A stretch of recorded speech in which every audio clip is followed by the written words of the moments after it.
Bismillahirrahmanirrahim. Assalamualaikum warahmatullahi wabarakatuh. Waalaikumsalam warahmatullahi wabarakatuh. Alhamdulillahirrahmanirrahim. Allahumma sholli ala sayyidina Muhammad wa ala ali sayyidina Muhammad. Kembali lagi bersama saya Muhammad Kusna Ramdhani dalam podcast Tren, yaitu podcast pesantren. Yang mana pada kesempatan kali ini kita kedatangan tamu spesial, yaitu Gus Ubed. Siap. Yaitu beliau dari Ketua LBM PCNU Kabupaten Malang ya Gus. Nggih. Oke, apa kabar Gus? Alhamdulillah baik. Mas Husnan baik. Alhamdulillah baik. Langsung saja kita tanpa mengulur waktu langsung ke pertanyaan pertama terkait tentang Forum Musyawarah Santri Gus. Nggih. Apa sih yang melatar belakangi adanya Forum Musyawarah Santri tersebut Gus? Siap nggih. Sebelum kita jawab terkait dengan Forum Musyawarah Santri itu apa sebenarnya, perlu saya sampaikan bahwa di Kabupaten Malang, pengurus cabang Nahdlatul Ulama Kabupaten Malang niki memiliki satu lembaga yang namanya adalah Lembaga Bahthul Masail. Biasa disingkat dengan LBM gitu Mas ya. Nah, Lembaga Bahthul Masail ini sebenarnya tugas utamanya adalah bagaimana kemudian merumuskan berbagai macam problematika keagamaan dari umat. Tidak hanya umat masyarakat saja, tapi juga problematika yang dibutuhkan untuk dipecahkan di dalam organisasi NU itu sendiri. Nah, karena LBM itu tugasnya sangat berat, karena bagi saya menjawab problematika umat ini kan tidak bisa serampangan, kemudian tidak bisa menjawab problematika umat niki sembarangan kan begitu. Maka dengan begitu dibutuhkan berbagai macam komponen. Di antaranya adalah harus melibatkan berbagai macam SDM yang mumpuni untuk menjawab problematika umat ini. Tentu saya sebagai ketua LBM tidak mungkin sendiri di dalam menjawab problematika umat ini, akan tapi butuh adanya berbagai macam atau dari sumber daya manusia yang lain, SDM yang lain yang mumpuni di dalam menjawab problematika umat ini.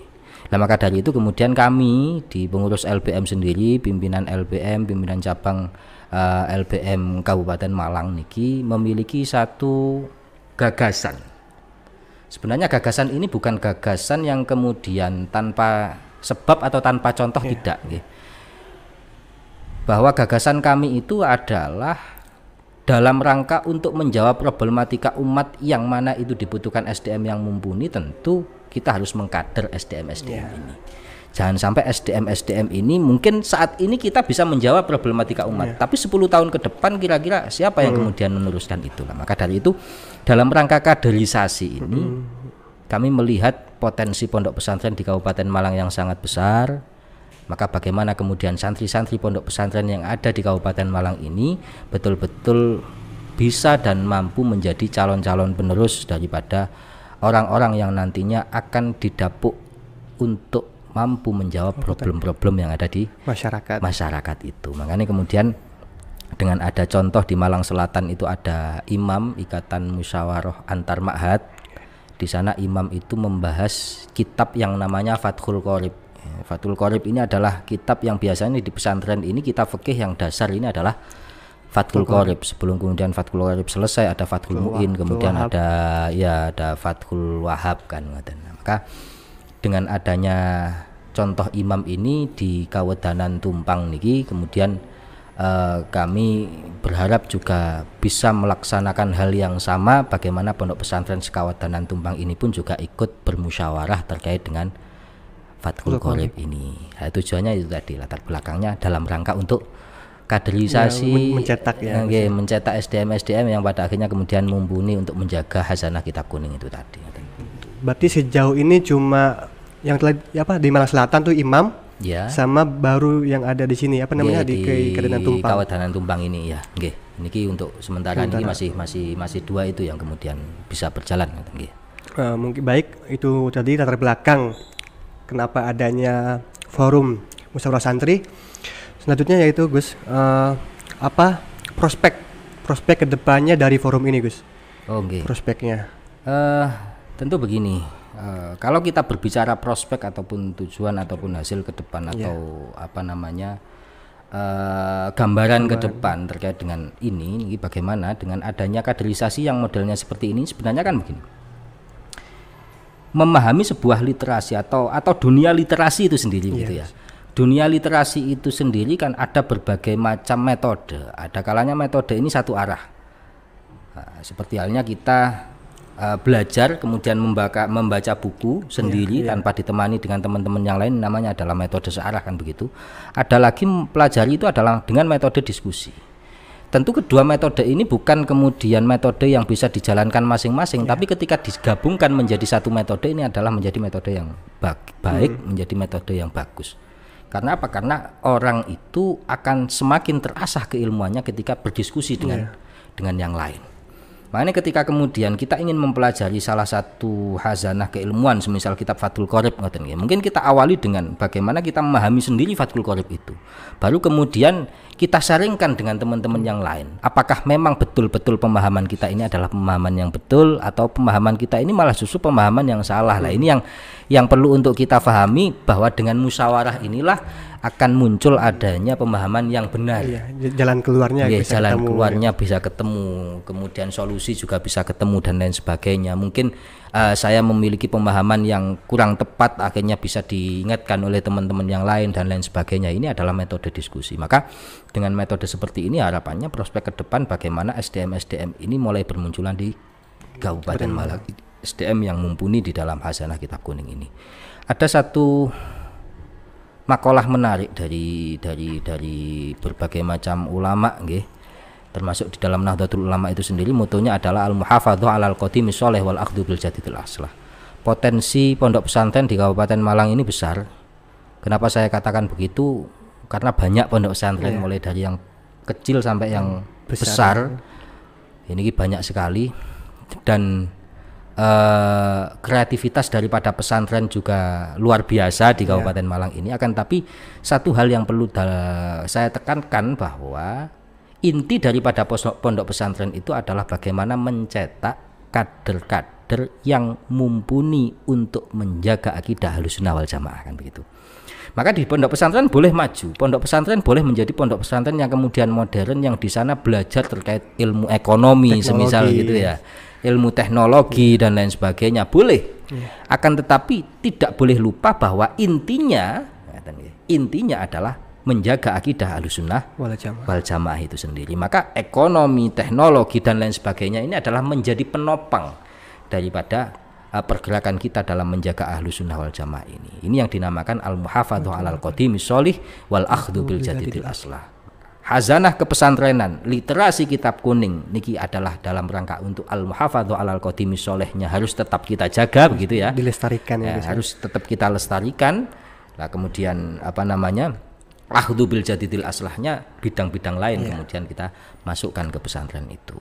Maka dengan potensi besar pondok pesantren yang banyak ini, selama semua komponen, mulai dari para masyayikh, para kiai, para pengasuh pondok pesantren yang ada di Kabupaten Malang, asatid dan para santrinya ini sepakat bahwa inti daripada pesantren adalah bagaimana menjaga akidah Ahlussunnah wal Jamaah, maka dari potensi yang besar ini, dengan kemudian adanya forum musyawarah Fathul Qorib ini, prospeknya dan tujuan akhirnya adalah bagaimana teman-teman ini semakin cinta kepada kitab kuning, semakin senang kepada kitab kuning, semakin sering membuka kitab kuning, sehingga mereka pada akhirnya menjadi calon-calon penerus para ulama-ulama sekarang ini. Jadi jawaban ya Gus ya. Jadi jawaban daripada problematika umat itu. Ini yang baik, yang itu tadi prospek penting, gitu.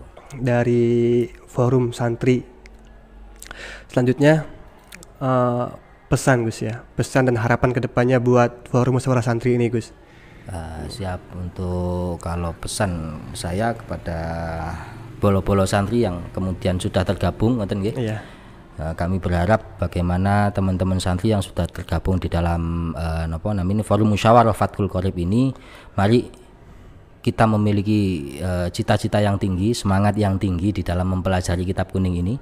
Karena hakikatul amri kita mempelajari kitab kuning ini adalah mempelajari tindak lakunya Nabi Muhammad SAW, mempelajari makalah-makalah yang kemudian disampaikan oleh Kanjeng Nabi melalui khazanah keilmuan yang sudah dibukukan oleh para ulama-ulama kita. Makanya secara sanad sebenarnya kan begini ya, jadi orang Islam itu akan menjadi Islam yang kemudian diridhoi oleh Allah Subhanahu wa taala, an-najiyah bahasanya begitu. Ketika kemudian mengikuti sunnah Nabi Muhammad SAW. Nah, tentu dalam mengikuti sunnah ini tidak cukup kemudian kita membuka Quran ataupun hadis saja. Ini jelas tidak cukup karena apa? Quran dan hadis ini disampaikan oleh Nabi Muhammad SAW, kemudian dituliskan begitu. Lah, tentu di dalam menyampaikan ini Nabi Muhammad SAW dengan kita tidak pernah bertemu, atau kita tidak pernah bertemu dengan beliau. Nah, karena kita tidak pernah bertemu dengan beliau, hanya membaca Al-Quran dan juga membaca hadis saja tentu tidak cukup. Maka kita harus belajar kepada orang-orang yang pernah belajar kepada guru-gurunya, di mana guru-gurunya ke atas ini pernah belajar kepada tabi'in, pernah belajar kepada para sahabat gitu ya. Kemudian pernah belajar langsung kepada Nabi Muhammad SAW. Ini yang dinamakan dengan sanad keilmuan lah. Pesan kula kepada teman-teman tetap semangat, himmahnya harus tinggi, harus memiliki himmah aliyah. Jangan cita-cita itu jangan cetek, cita-cita itu jangan pendek, tapi cita-cita itu harus setinggi langit betul, agar supaya apa? Agar yang kita dapatkan betul-betul memang sesuai dengan apa yang kita harapkan. Guru kula panjenenganipun Gus Ma'mun Jazuli itu pernah dawuh begini, bahwa orang itu kalau cita-citanya 10 begitu ya, bisa mendapatkan 7 itu sudah sangat bagus sekali luar kan, biasa. gitu. Mungkin tidak bisa untuk mendapatkan 10, tapi dengan mendapatkan 7, 8 itu sudah sangat bagus sekali. Tapi kalau cita-citanya hanya 5 lah, ini yang didapatkan kan berapa kan begitu, apalagi cita-citanya hanya 2, ini mau mendapatkan apa, ini kan akan menjadi tidak jelas. Maka di dalam belajar kitab kuning ini ya jangan hanya puas dengan mendengarkan apa yang disampaikan oleh guru-guru kita, tapi bagaimana kemudian kita belajar ngoncei betul, belajar memaknai betul, belajar memahami betul pola pikir daripada mu'allif pengarang daripada kitab-kitab kuning itu. Khususnya di dalam musyawarah Fathul Qorib ini pelajari betul Fathul Qorib dengan baik. Untuk teman-teman yang mungkin belum tergabung, pondok pesantren yang mungkin belum tergabung, pesan dalam monggo kita gabung di forum musyawarah Fathul Qorib ini. Harapannya yaitu tadi betul-betul bisa mencetak kader. Di samping niku Mas, tadi kan tujuannya kan mencetak kader ngoten nggih. Di samping itu kita juga bisa saling menjalin silaturahim antara pesantren satu dengan pesantren yang lain. Nah, ini kan menunjukkan keguyuban kerukunan pesantren di dalam menjaga akidah Ahlussunnah wal Jamaah ini penting. Jangan sampai kita sesama santri malah justru tukaran dewe-dewe lah, niki kan kurang menarik kan begitu. Karena ittihad wal wahdah itu adalah sesuatu yang penting, persatuan dan kesatuan itu adalah sesuatu yang penting. Panjenenganipun Romo Yai Fuad Munim Jazuli itu pernah mendawuhkan bahwa kita harus selalu menjaga kekompakan, menjaga persatuan dan kesatuan ini, karena dua hal ini, kekompakan dan persatuan ini merupakan pondasi daripada sebuah kekuatan. Nah, maka ketika kita ingin memiliki kekuatan yang besar, maka kita harus bersatu itu tadi. Mungkin ngoten nggih pesan dari kula. Sekali lagi, ayo kita semangat di dalam berliterasi kitab kuning, semangat di dalam mempelajari kitab kuning, semangat di dalam bermusyawarah Fathul Qorib ini. Dan harapannya nanti dengan semakin kita semangat di dalam musyawarah Fathul Qorib niki, kita betul-betul bisa mendapatkan ladzatul ilmi. Nah, ini penting, kelezatan daripada ilmu belajar itu sendiri, kelezatan daripada ilmu sendiri. Mungkin itu yang bisa saya sampaikan Mas. Terima kasih.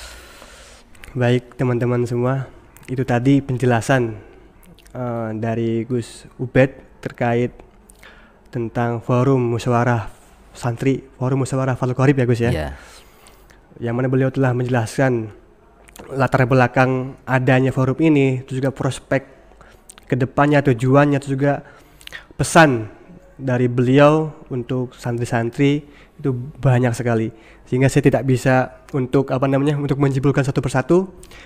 Namun inti yang beliau sampaikan yaitu tadi, yang pertama adalah untuk mencetak kader-kader yang mana kader-kader tersebut nantinya bisa menjawab problematika permasalahan di masyarakat. Dan yang kedua itu tadi untuk menjaga tali silaturahim antar pondok pesantren ya Gus ya. Agar semakin bersatu, kalau bersatu nanti akan kuat itu tadi.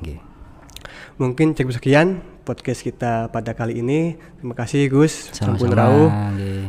Ngapunten. Wassalamualaikum warahmatullahi wabarakatuh. Waalaikumsalam warahmatullahi wabarakatuh.